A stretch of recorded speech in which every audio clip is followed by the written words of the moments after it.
Olá você, telespectadora, olá você, telespectador da TV Cultura. A partir de agora você acompanha a edição do Opinião Litoral, desta quinta-feira, com cara de segunda, né? Depois do feriado da proclamação da República ontem. Mas é quinta-feira, é o dia da bancada feminina. A gente tem aqui a Renata Arraes, que é advogada, procuradora-geral do município de Santos, e também a Camila Amorim, que também é advogada. E a gente vai começar conversando sobre o assunto que domina todas as conversas hoje, que é o calor, a onda de calor que assolou o Brasil. Ontem foi um dia muito quente, aqui no litoral de São Paulo, até o final da tarde, as praias lotadas. Aí à noite choveu, ventou, houve descargas elétricas. Em São Paulo, mais uma vez, árvores derrubadas pelo vento, interrupção de energia elétrica. A previsão é de um calor muito grande, que está acontecendo realmente hoje, que vai até sábado, quando chega uma frente fria. E aí essa massa de ar quente, o encontro com a massa de ar frio, a previsão é de ventos muito fortes, de granizo, de muito raio e de muita chuva no final de semana. Como é que você está lidando com o calor, hein, Renata? Boa tarde. Boa tarde, Paulo, boa tarde, Camila, boa tarde a todos. Eu já gostei muito do calor.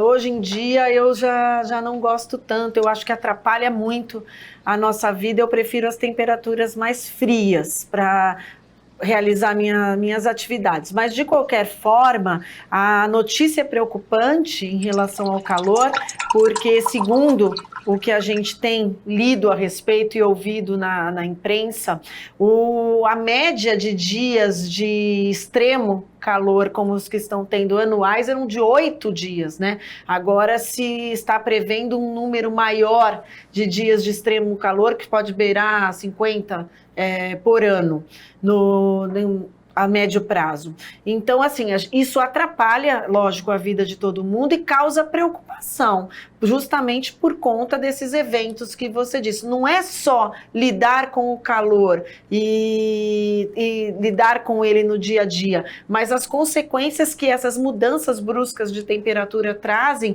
eu particularmente não gosto. Eu sempre fui muito receosa com vento, chuva e ventos muito fortes, eu não gosto. Então eu imagino até para as pessoas que têm menos condições de ter uma habitação mais segura, deve ser realmente muito preocupante e um momento assim de bastante medo. Essas chuvas eu não gosto, eu tenho bastante receio. Camila, a previsão hoje em São Paulo, que é onde você está, é da temperatura recorde nesse ano de 2023, 38 graus. Boa tarde. Boa tarde a todos. Paulo, eu tô desde que estou aqui trabalhando no ar-condicionado a 16. Tá realmente muito quente. Ontem, no final do dia, como pelo visto foi aí também, deu aquela refrescadinha por volta de umas 7 horas. Dava a impressão que o calor ia embora, veio uma tempestade e madrugadas com sensação térmica muito alta. Eu fico todo mundo falando, vai passar, são só mais 2 semanas, são só mais 3 semanas. Mas como a Renata disse, era uma coisa de poucos dias. Eu não lembro de ter sofrido com esse calor tanto quanto eu estou sofrendo agora. Eu não gosto de calor. Eu gosto de calor se eu estiver na praia, tomando sol, tomando uma bela caipirinha aí em Santos. Mas no dia a dia eu acho muito ruim esse calor. E nós estamos tendo uns problemas, né, que parece que é coisa nova, começou ontem, que é que chove, cai a árvore, acaba a energia, acaba a água. Então, assim, eu acho que, como é tudo muito novo, né, começou recentemente esse nosso probleminha com árvores, o brasileiro não está sabendo ainda lidar com isso. A gente não tem uma estrutura pública rápida o suficiente para conseguir resolver esses problemas. Muita gente ficou sem luz aqui em São Paulo por mais de uma semana, e ontem com a chuva e com os ventos que tiveram já estão sem luz novamente. Então eu acho que também aí o poder público precisa nos proteger em relação à estrutura existente para esse calor. Nós somos o país tropical, calor, mas agora chegou numa etapa de calor que não está dando mais para sustentar. E essas mudanças drásticas, né, que nós temos, infelizmente a previsão do tempo não é 100% confiável, porque eles também têm o fator surpresa vindo. Então, eu não sei se eu acredito muito que hoje chegue a 38 graus de fato em São Paulo. Se estiver a temperatura de 38, qual vai ser a sensação térmica? Será um horror. E nós estamos vindo de ondas muito quentes. E aí eu fico com medo também, porque como que vai ser o inverno? Será que a gente vai ter um inverno europeu no Brasil? Nós também não temos estrutura para isso.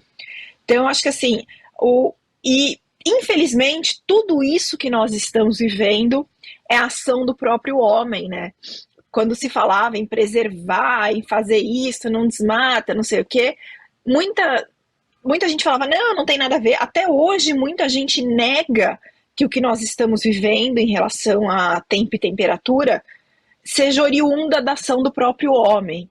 Eu acho que, mais uma vez, nós temos uma onda negacionista, sendo que o que nós estamos passando hoje é uma coisa que nós colhemos lá atrás.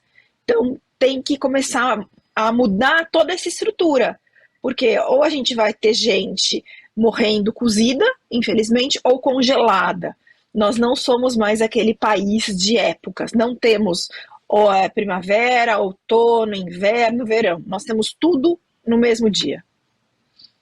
Que não há nenhuma dúvida que os efeitos climáticos têm influência nessas variações. A emissão de carbono em grandes quantidades dos últimos 150, 160 anos e acelerada nos últimos 30 anos, ela meio que faz o cobertor que tem em torno da Terra, que retém o calor aqui na nossa atmosfera, na nossa superfície, ficar mais grosso, então tem mais calor, isso sem nenhuma dúvida. É importante a proteção individual também. O golpe de calor, um calor extremo assim, a pessoa que recebe por alguns 15 minutos esse calor extremo, o sistema de regulação da temperatura do corpo pode entrar em colapso, a pessoa para de suar e chega a 41 graus e pode morrer. O atendimento é de emergência, principalmente idosos, crianças, portadores de doenças crônicas. E tem insolação também, principalmente a gente vê muita gente nesse calor extremo praticando exercícios no sol. É contraindicado, você pode ter insolação e aí o ideal é se deitar num local mais abrigado, assim, mais fresco e usar toalhas úmidas, principalmente no calor, principalmente no pescoço e na cabeça. Insolação é perigosa, golpe de calor também. Agora, o calor extremo é mais um fator que faz com que as cidades da Baixada sejam muito procuradas pelos dois maiores polos de emissão de turistas no Brasil, a Grande São Paulo e o interior de São Paulo, Renata. Uma pesquisa da eBooking, que é um site especializado em viagens, mostrou que Bertioga, Guarujá, Santos, Praia Grande, Itanhaém e Peruíbe estão entre as 10 cidades mais procuradas para esse final de ano que se aproxima e para a temporada de verão. E a gente já sentiu nesses últimos feriados, ontem também, mas também no dia 2 de novembro, que o sistema rodoviário de acesso à Baixada, assim como os sistemas de travessia Santos-Guarujá e Ilhabela São Sebastião por balsas, estão completamente necrosados. Exatamente, o sistema tá caótico da travessia Santos-Guarujá. Eu fiz uso dele no sábado agora, estava um dia de muito calor, tanto quanto esses outros que a gente está conversando aqui, e eu fiquei mais ou menos 1h30, 1h40 para chegar no Guarujá. O destino para qual eu ia no Guarujá estava a partir da balsa a 10, 12 minutos. O resto todo foi foi ali parada na fila da balsa, debaixo daquele calor. O funcionamento, há muita reclamação do funcionamento, diz que a faixa preferencial, ela pouco preferencia também pouca diferença faz. Então a gente vê uma pesquisa dessa pelo lado lógico positivo, de que o turismo está sendo implementado, está sendo procurado. Eu acho que são essa 6 de 10 em todo o país, me parece que também tem um pouco de influência da situação financeira do país, porque as pessoas costumavam procurar muito o Nordeste. Hoje, o custo de vida elevado da forma como está, até uma viagem para o Nordeste, ela fica não muito diferente, dependendo do local e do destino que você escolhe, preço de uma viagem para o exterior. Então a gente precisa, lógico, aproveitar, nós aqui falando como políticas públicas daqui da nossa cidade, a gente precisa aproveitar o momento, aproveitar a onda do turismo para implementar comércio, ramo de hotelaria, até o comércio ambulante, que muito lucra com essa vinda dos turistas para cá. Mas a gente precisa também olhar para isso na forma de planejamento, para que a gente possa receber bem o turista, dar condições para que o turismo se desenvolva e também amparar a nossa população. Porque a gente não pode, por conta do turismo, prejudicar aquele trabalhador que precisa ir para São Paulo, aquele trabalhador que muitas vezes vai e volta para o Guarujá diariamente, vai e volta para São Paulo e se sente muito prejudicado com essas operações que muitas vezes não são desenvolvidas pensando também na população dessas cidades. Camila? Falou nesse subir e descer do ser prejudicial, encaixa muito na minha vida. Semana passada, a quinta da semana passada, eu estava aí com vocês. Eu moro ali no Canal 1 e para subir é muito fácil eu chegar na estrada. Normalmente 1h20 eu faço porta a porta, São Paulo Santos.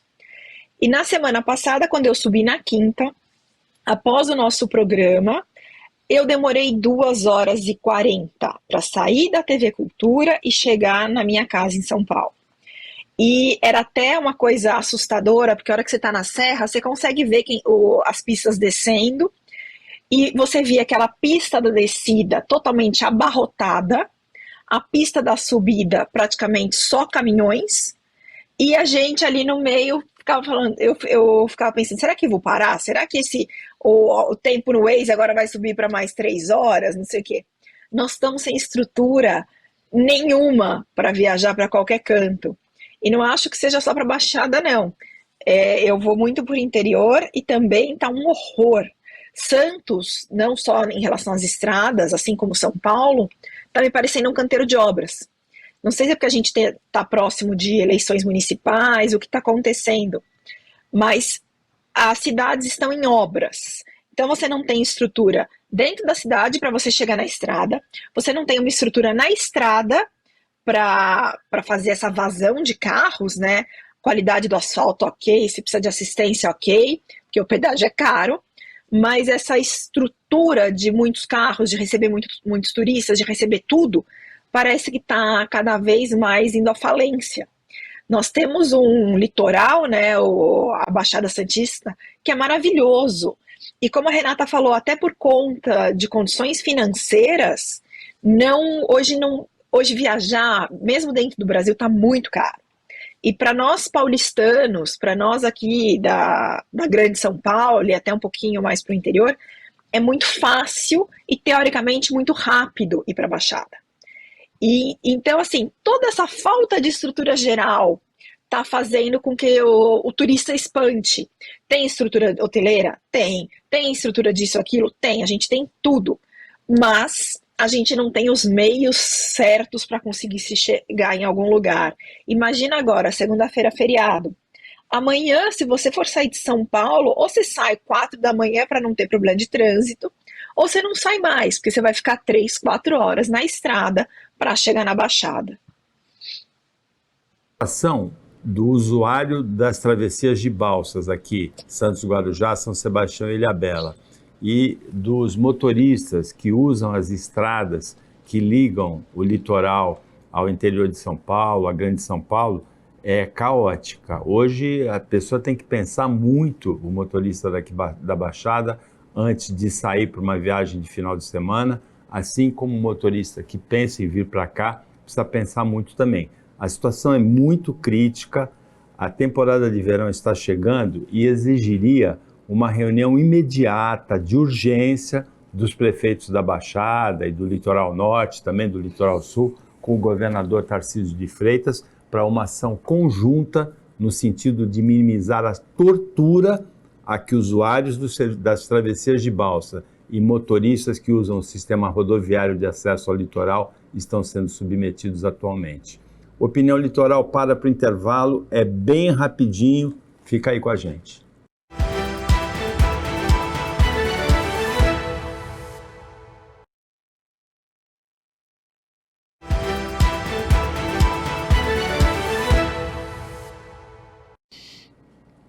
Voltando com a Opinião Litoral, Renata Reis, Camila Amorim estão analisando, comentando as notícias com você. Praia Grande anuncia 13 árvores de Natal no perímetro urbano, comemoração aí ao fim de ano, assinalando ao final de ano, e uma delas vai ter 45 metros de altura. É uma árvore de referência, que é até bonito de ver mesmo, né? Eu lembro que com os meus filhos pequenos eu sempre levava para ver essas árvores de Natal bem grandes, são muito bonitas.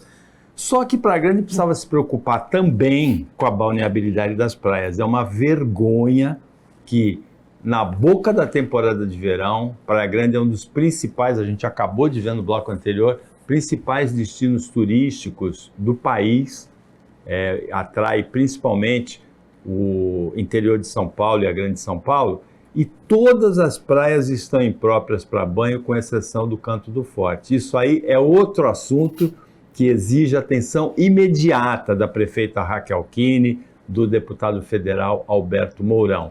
Mas a árvore de Natal é bonita, né, Renata? É bonita, principalmente para quem tem família grande, para quem tem criança, né? Eu sempre gostei muito de levar minha filha para ver. Eu acho que a cidade fica bonita. A gente sente falta, né? Quando a gente vê a decoração mais simplesinha, a gente sabe que há prioridades e a decoração não é necessariamente a maior delas. Porém, a gente, né, como morador da cidade, fica feliz em ver a cidade enfeitada para as festas do final de ano, para toda essa época que a gente está vivendo. Eu lembro que quando eu era adolescente, São Vicente era uma cidade, a minha família é de São Vicente, e era uma cidade que estava sempre enfeitada no final do ano. E já talvez mais de décadas, São Vicente não enfeita mais. E a cidade sente falta disso também.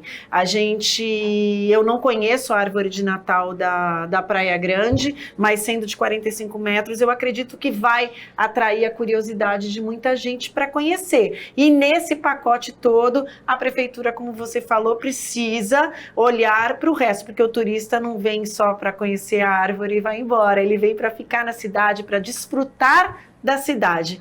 Então, vamos olhar para tudo isso e também para a segurança. Nós tivemos na Praia Grande, sempre há episódios também de bastante insegurança nas praias, e nós tivemos aí no final de semana passado em São Vicente também, porque assim, a gente tem os destinos, né, mais procurados por aqui, mas a gente precisa ver que a gente tem São Vicente do lado, a gente tem toda uma baixada interligada e precisa estar de olho também na segurança das pessoas. Uma árvore de Natal de 45 metros de altura é equivalente a um prédio de 13 andares, 14 andares, né? Se a gente tiver uma média de 3 metros e 20 por andar, é uma árvore de Natal de respeito, bem grande realmente, Camila. Paulo, eu estou no 13º andar. Eu vou daqui a pouco olhar pela janela para ver a altura dessa árvore. Como a Renata falou, Natal, para mim é uma época mágica. Para mim é aquela coisa que, se você acredita em Papai Noel, ele existe. E eu acho que muda o clima, né? A gente tem um ar de esperança no Natal, um ar de esperança no Ano Novo. O brasileiro, ele sofre, mas ele sempre acredita que tudo vai melhorar. E época do Natal, para mim, é isso. Natal e Ano Novo celebram isso. mas também no sentido do que a Renata disse, é maravilhoso a gente ter uma árvore legal para visitar. Só que a gente precisa de uma estrutura toda para que isso possa acontecer.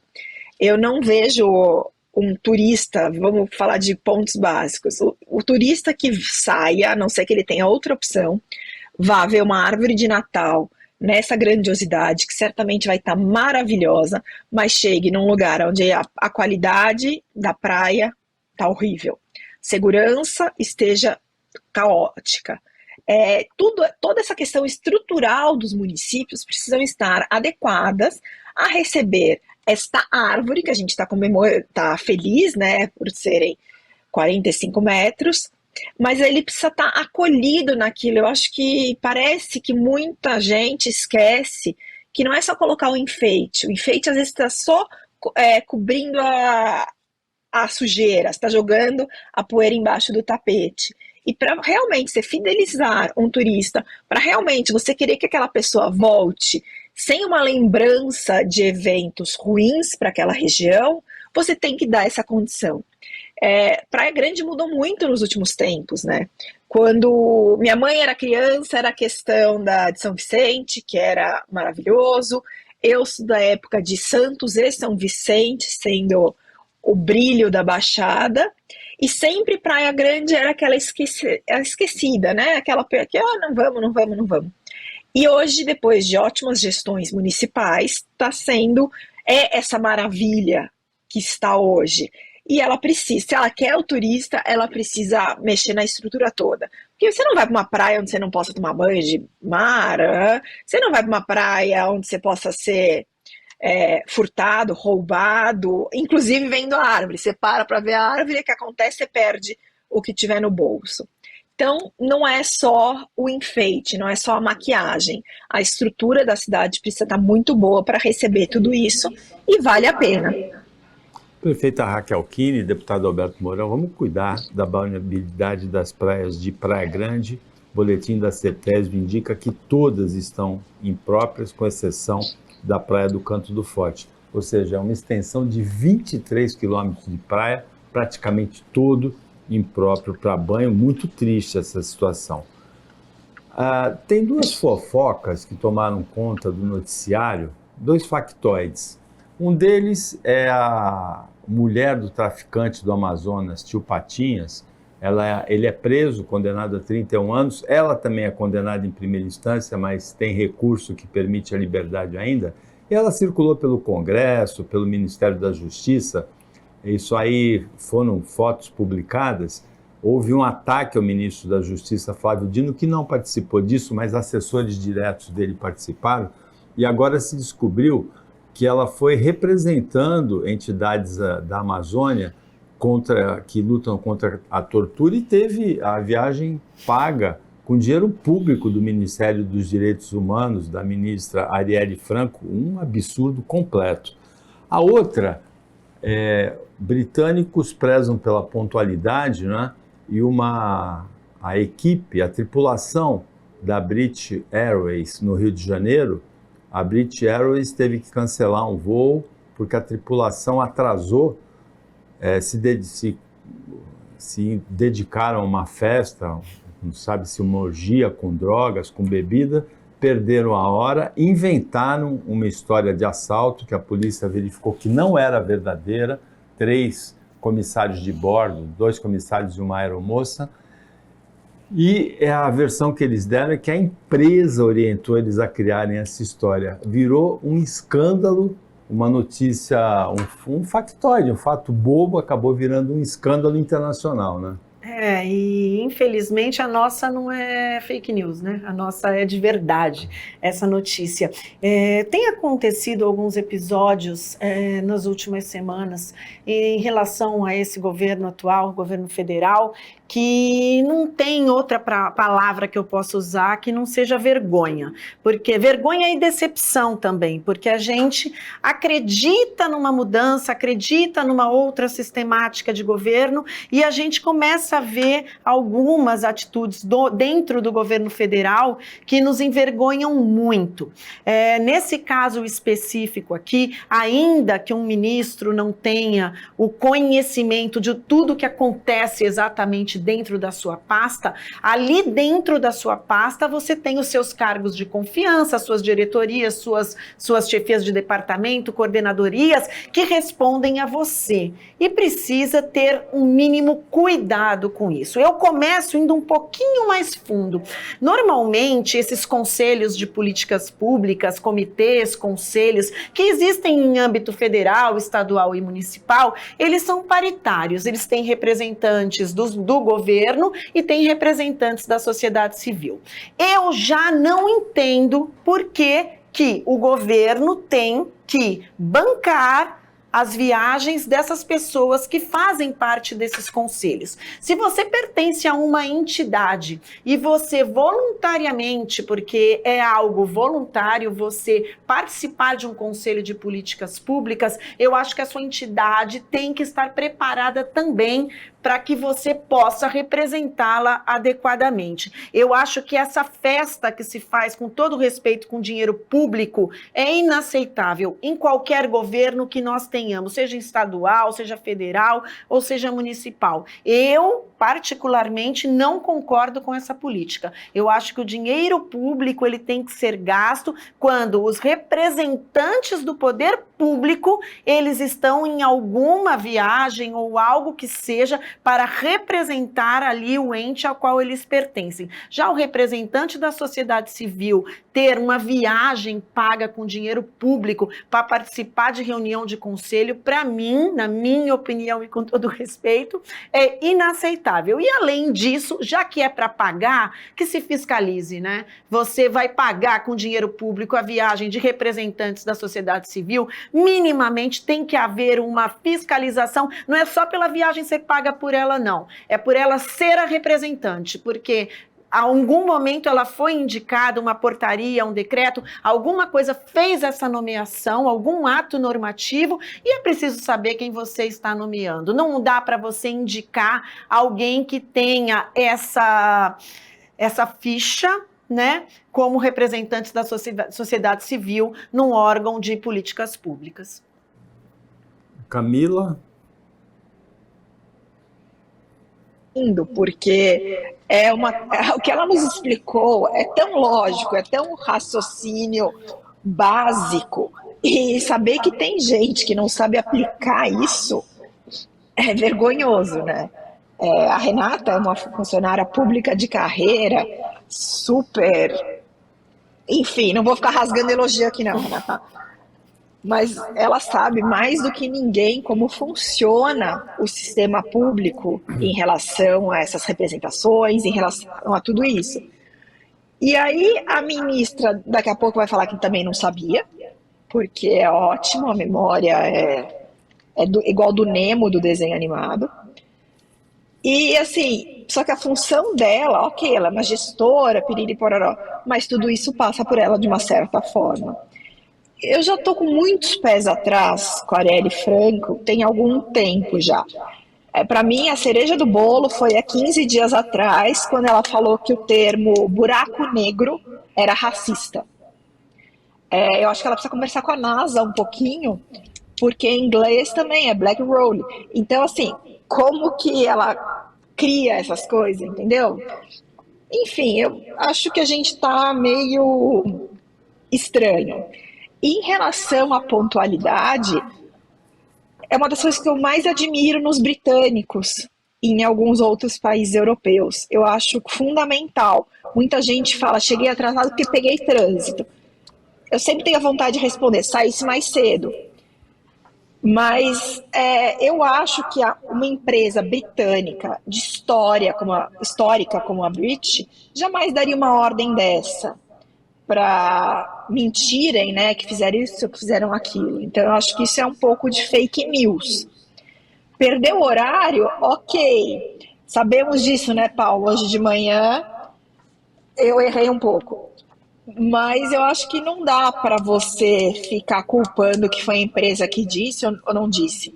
Fala, tive uma farra, errei, assume o que fez, pode ser mandado embora por isso? Pode, é uma das regras da empresa britânica. Mas ficar fingindo e falar que foi ordem da empresa mentir, para mim isso é totalmente fake news. Virou escândalo. Eu, de vez em quando, justifico algum atraso com o trânsito e escuto sempre isso: saísse mais cedo. É sempre a resposta que eu escuto: saísse mais cedo. Agora, nesse campo tem uma boa notícia: a Rua Azevedo Sodré, trecho entre a Conselheiro Onébia e a Washington Luiz, o Canal 3, foi entregue hoje a obra. Ela é novamente transitável pelos veículos, e as ruas, a Rua Minas Gerais, né, que tinha em Santos o sentido invertido por conta dessa obra na Azevedo Sodré, volta ao sentido normal. Então, menos um problema aí no trânsito de Santos a partir de hoje, desde a 0 hora. O Opinião Litoral volta depois do intervalo, é bem rapidinho.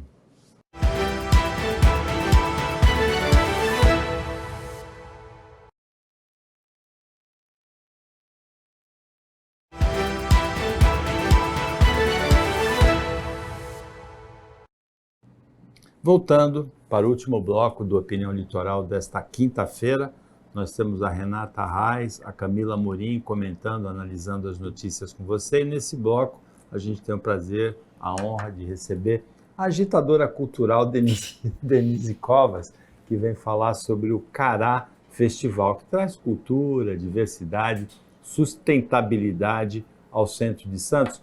Conta para nós como é que nasceu o festival e o que ele traz esse ano. Denise, boa tarde. Boa tarde, obrigada mais uma vez pelo convite. Olá, Renata. A honra é minha, né? Olha, o Cará, ele nasce até pelo fato do nome ser Cará, que é uma identidade forte de Santos, patrimônio aí cultural e material, pelo vereador Furtado, né, que transformou isso no... Então, a gente, o forte do Cará é justamente valorizar as identidades, vamos dizer assim, de Santos, né? Então, ele é um evento multicultural, então a gente tem aí música com artistas locais, artistas que podem também mostrar a sua cena autoral, né? Não só aqueles muito conhecidos, apesar de termos conhecidos. Nós temos, por exemplo, uma mostra de artes esse ano. O que a gente tem? O festival deu uma crescida, nós temos uma mostra de artes com 30 artistas plásticos, designers de Santos, que vão mostrar através das suas artes ali em formato de pôsteres com as gírias, tudo que nós temos em Santos, né? O tu, os locais, enfim, eles vão colocar da forma que eles acham bacana. Temos também a marca Santos Lovers com a gente, que é uma marca aí que é um movimento do turismo, né, para valorizar o amor por Santos, onde teve um concurso de fotos, então nós vamos expor lá também, vamos expor 15 fotos, mais os drones, os vídeos. Também estamos com o Gran Bazar, uma marca forte conceituada dentro do Bazar Criativo, que vai estar lá com uns 40 expositores. O local é a Casa da Frontaria Azulejada, que já é na minha opinião, um dos lugares mais belos de Santos, que também é uma identidade forte. Temos o bonde passando na porta, não é? E temos a gastronomia com a marca Santos Paladares aí também. E dentro da gastronomia, quer dizer, são 7 shows, porque são 7 canais, então a gente procura sempre valorizar a questão local, né? E dentro da gastronomia, claro, como o festival chama Cará, nós temos o Cará dentro dele. E esse ano a novidade é que nós teremos uma oficina de pão de cará com cará.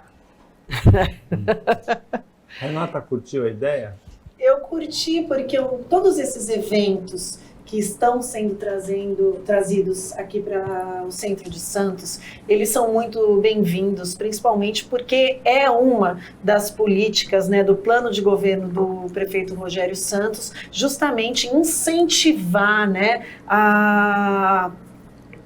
que o nosso centro seja movimentado, trazer gente para Santos, trazer gente para o centro de Santos e tirar aquela cara de abandono. Então eu creio, né, isso é uma visão que eu tenho, desde que começou, principalmente o governo Paulo Alexandre já incentivava isso, mas isso veio com mais força ainda no governo do prefeito Rogério Santos, de incentivar que o santista volte para o centro da cidade. E a gente tem visto que o santista gosta quando tem esses eventos. Sim. Você vê que o Festival do Café, quando ele acontece, a movimentação no centro da cidade... O Geek que teve agora, né? Exatamente, o Geek, muita coisa, até o próprio Festival da Primavera, que foi uma criação desse atual governo, ele faz com que o santista volte a gostar do centro da cidade, volte a ter orgulho do centro da cidade, porque a gente tem um centro bonito, só que ficou durante muito tempo esquecido e ficou durante muito tempo no planejamento. A gente ficou sempre sonhando, parecia uma lenda urbana. E a gente está vendo agora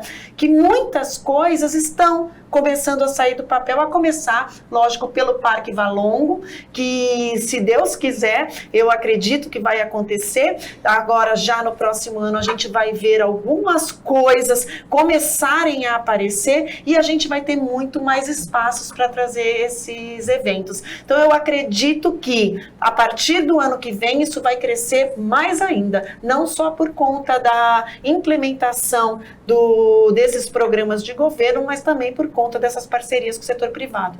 Eu, particularmente, gosto muito do centro, né? O Santos Jazz Festival, desde a primeira edição, o palco principal sempre foi no centro. E o Cará Festival acontece de quando a quando? Acontece só no sábado, só agora. Este sábado, 18 de novembro, a partir do meio-dia, é a segunda edição.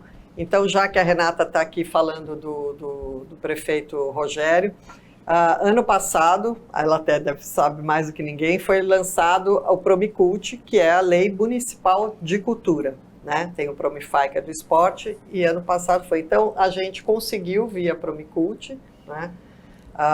Que é uma lei de incentivo municipal, cujo patrocinador, né? Você vai buscar o patrocínio no mercado, ele é isento, acho que de ISS, IPTU, né, os tributos municipais. É uma lei Rouanet municipal. É uma lei, a Rouanet é o imposto de renda, né?